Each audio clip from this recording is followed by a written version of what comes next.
बिस्मिल्लाहिर्रहमानिर्रहीम। अस्सलाम वालेकुम डियर स्टूडेंट, मैं हूं तैयब अब्बास और आज के लेक्चर का आगाज़ करेंगे 10th class physics chapter number 11 conceptual question 11.1 why two tin cans with a string stretched between them could be better way to communicate them merely shouting through the air. 11.1 में आपसे ये पूछा गया है कि अगर दो टिन कैन हो जिनको आपने एक स्ट्रिंग के साथ बांधा हो, उनकी मदद से कम्युनिकेट करना एक बेटर वे है, जबकि एयर के अंदर कम्युनिकेट करना एक बेटर वे नहीं है। यानी कि अगर आप दो टिन कैन्स की मदद से एक दूसरे के साथ कम्युनिकेट कर रहे हैं तो ये कम्युनिकेट करने का एक अच्छा मेथड है बानिस्बत कि आप एयर के अंदर कम्युनिकेट करें। इसकी दो रीज़न्स हैं, तो आइए देखते हैं। In air sound spread in all directions, हवा के अंदर आवाज़ की एनर्जी तमाम डायरेक्शन में फैलती है। While in tin can it confines in them, जबकि टिन कैन्स के अंदर जो आवाज़ की एनर्जी है वो इसके अंदर महदूद हो जाती है, यानी वो तमाम डायरेक्शन में स्प्रेड नहीं होती। इसीलिए टिन कैन्स की मदद से कम्युनिकेट करना एक बेस्ट वे है बानिस्बत एयर के अंदर कम्युनिकेट करना। दूसरी reason, speed of sound is much greater in solid than gases. Speed of sound यानी आवाज़ की रफ्तार गैसेस की निस्बत एयर के अंदर ज़्यादा होती है, गैसेस की निस्बत सॉलिड के अंदर ज़्यादा होती है। यानी कि एयर एक गैस है, इसके अंदर स्पीड ऑफ साउंड कम होगी, जबकि जो स्ट्रिंग है वो सॉलिड है, तो इसके अंदर एयर की स्पीड ज़्यादा होगी। That is why sound travel faster, इसीलिए जो आवाज़ है वो तेज़ी से सफ़र करती है through the string than air. Air की निस्बत स्ट्रिंग के अंदर आवाज़ तेज़ी से सफ़र करती है, इसीलिए टू टिन कैन्स के अंदर कम्युनिकेट करना एक बेस्ट मेथड है। नेक्स्ट क्वेश्चन हमारे पास 11.2 we can recognise persons speaking with the same loudness from their voice, how is this possible. Question में आपसे ये पूछा है कि दो पर्सन्स जो कि सेम लाउडनेस के साथ बात कर रहे हो, तो हम उन दोनों के दरमियान कैसे फ़र्क करते हैं कि ये पहले पर्सन की आवाज़ है और ये दूसरे की। तो इसका आंसर सिंपल सा है, we can recognise persons due to difference in quality of sound, यानी कि साउंड की क्वालिटी की वजह से हम उन दोनों की आवाज़ के दरमियान फ़र्क कर लेते हैं कि ये फर्स्ट पर्सन की आवाज़ है जबकि ये सेकंड पर्सन की आवाज़ है। Question number 11.3 you can listen to your friend round a corner but you can not watch him or her, Y. Question ये है कि आप किसी कॉर्नर के गिर्द अपने दोस्त को सुन लेते हैं जबकि आपको उसकी तस्वीर नज़र नहीं आती, यानी कि आप उसे देख नहीं रहे होते। आप सिंपल सी इसकी एग्जांपल ले सकते हैं कि आपका दोस्त अगर कमरे के अंदर खड़ा होकर बात कर रहा हो तो आप उसकी आवाज़ सुनते हैं लेकिन आप अपने दोस्त को नहीं सुन पाते। ऐसा क्यों है? साउंड, इसका answer, sound wave travel through medium in all direction. आवाज़ की जो वेव है वो मीडियम के अंदर तमाम डायरेक्शन में ट्रैवल करती है and show diffraction across the obstacle, और ये किसी भी ऑब्स्टैकल के गिर्द डायफ्रैक्शन को शो करती है। यानी कि साउंड वेव के रास्ते में अगर कोई भी रुकावट आ जाए तो वो उसके गिर्द बेंड हो जाती है। तो यूँ आप अपने दोस्त की आवाज़ को सुन सकते हैं जबकि वो आपको दिखाई ना दे रहा हो। 11.4 why must the volume of stereo in room with wall to wall carpet be tuned higher than in room with a wooden floor. Question में आपसे ये पूछा गया है कि स्टेरियो का जो वॉल्यूम है हमें कारपेट रूम के अंदर ऊंचा क्यों रखना चाहिए इसकी निस्बत कि वुडन ब्लॉक, यानी कि वुडन फ्लोर रूम के अंदर स्टेरियो का जो वॉल्यूम है वो कम क्यों रखना चाहिए, जबकि कारपेट रूम के अंदर स्टेरियो का जो वॉल्यूम है वो ऊंचा क्यों रखना चाहिए।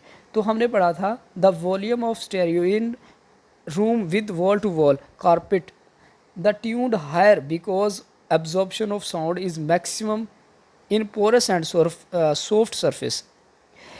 यानी कि जो कारपेट है वो पोरस और सॉफ्ट सरफेस है और इसके अंदर जो आवाज़ है या साउंड एनर्जी है वो ज़्यादा एब्जॉर्ब होती है। जब साउंड एनर्जी ज़्यादा एब्जॉर्ब होगी तो हमें उसका वॉल्यूम ऊंचा रखना चाहिए ताकि हमें आवाज़ ऊंची सुनाई दे।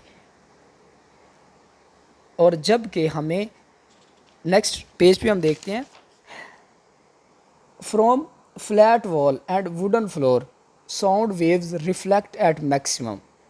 जबकि वुडन फ्लोर के अंदर जो साउंड एनर्जी है वो ज़्यादा रिफ्लेक्ट होती है। क्यों? क्योंकि वो हार्ड है, इसीलिए हमें वहाँ पर स्टेरियो का जो वॉल्यूम है वो कम रखना चाहिए। सो लो साउंड इज़ फेवरेबल।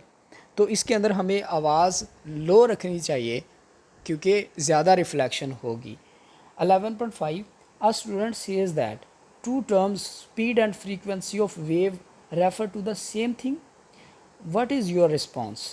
एक स्टूडेंट कहता है कि स्पीड और फ्रीक्वेंसी दोनों एक जैसी टर्म्स हैं, तो आप इसके बारे में क्या रिस्पॉन्स करते हैं? तो सिंपल, स्पीड और फ्रीक्वेंसी दोनों डिफरेंट टर्म्स हैं। तो देखते हैं स्पीड क्या है, the distance covered by wave in unit time.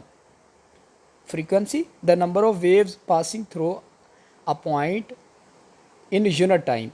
Means कि जो स्पीड है जिसे आप रफ्तार कहते हैं, यूनिट टाइम के अंदर एक वेव जितना डिस्टेंस कवर करती है। जबकि फ्रीक्वेंसी क्या है कि यूनिट टाइम में एक पॉइंट में से जितनी वेव्स पास होती हैं।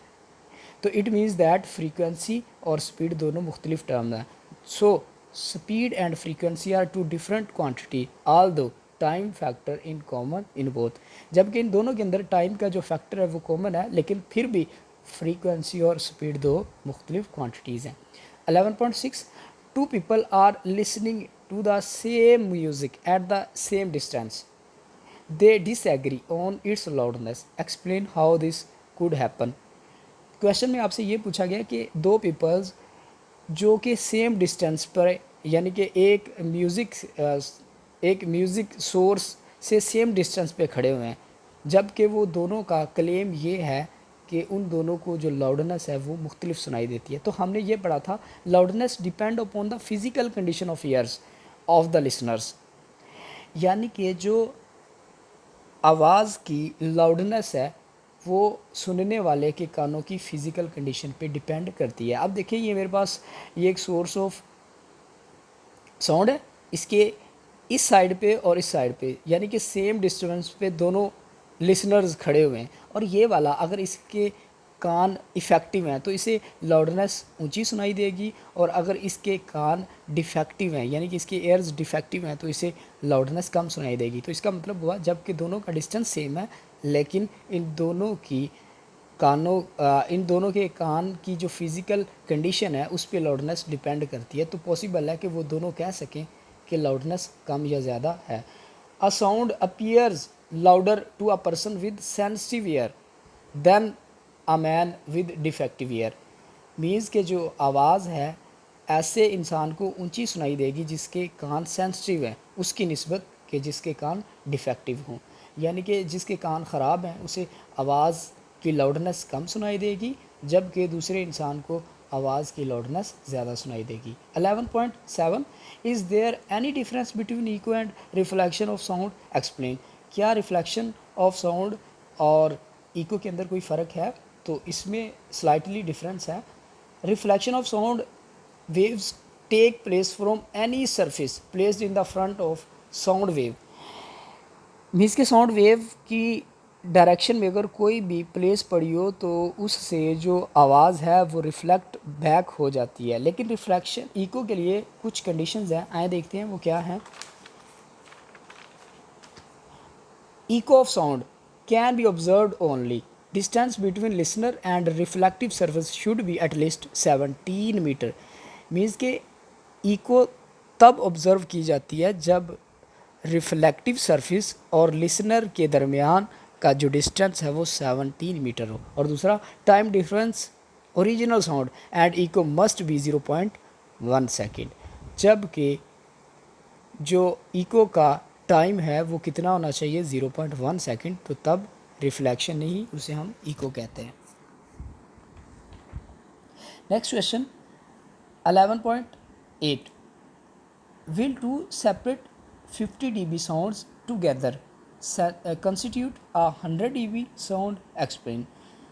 क्वेश्चन ये है कि दो मुख्तलिफ साउंड्स जिनकी लाउडनेस एक जैसी है, यानी कि 50 dB, तो ये दोनों मिलकर 100 dB यानी कि 100 dB loudness sound intensity level बनाएगी। तो ऐसा पॉसिबल नहीं है। क्यों? Decibel is the unit of intensity level, क्योंकि डेसिबल इंटेंसिटी लेवल के यूनिट है। Whose value depend upon the log of I, जिसकी वैल्यू लॉग पे डिपेंड करती है, यानी कि इंटेंसिटी के लोगार्थम पे डिपेंड करती है। Therefore 50 dB sound coming from two sources can not constitute 100 dB, यानी कि जब आप लॉग लेंगे इन दोनों वैल्यूज़ का, तो इन दोनों का जो आंसर है वो डिफरेंट होगा। तो इसीलिए ये दोनों 100 dB नहीं बनाएंगी। इसका प्रूफ हम नेक्स्ट लेक्चर में देखेंगे कि वाकई में दो साउंड जिनका इंटेंसिटी लेवल 50 dB है, तो उन दोनों को कंबाइन करने से उन दोनों का जो आंसर है वो 100 dB नहीं आता। तो देखेंगे इंशाल्लाह नेक्स्ट लेक्चर में। 11.9 why ultrasound is useful in medical field. Medical field के अंदर अल्ट्रासाउंड यूज़फुल क्यों होते हैं? तो इसका आंसर हमारे पास ultrasonic waves carry more energy and higher frequency than audible sound wave. Ultrasonic waves वो होती हैं जिनकी फ्रीक्वेंसी ऑडिबल साउंड की फ्रीक्वेंसी से ज़्यादा होती है। और दूसरी reason, according to equation v equal to F lambda. अब आप देखें इस इक्वेशन के मुताबिक अगर फ्रीक्वेंसी ज़्यादा होगी तो वेवलेंथ कम होगी। Wavelength of the ultrasonic wave is very small and is very useful to detecting very small object. That's why ultrasound is useful in medical field। यानी कि मेडिकल फील्ड के अंदर इसे हम इसीलिए भी यूज़ करते हैं क्योंकि इनकी वेव लेंथ इतनी कम होती है जिसकी मदद से हम बहुत छोटे ऑब्जेक्ट को भी ऑब्ज़र्व कर पाते हैं। तो मिलते हैं नेक्स्ट लेक्चर में, तब तक के लिए अल्लाह हाफिज़।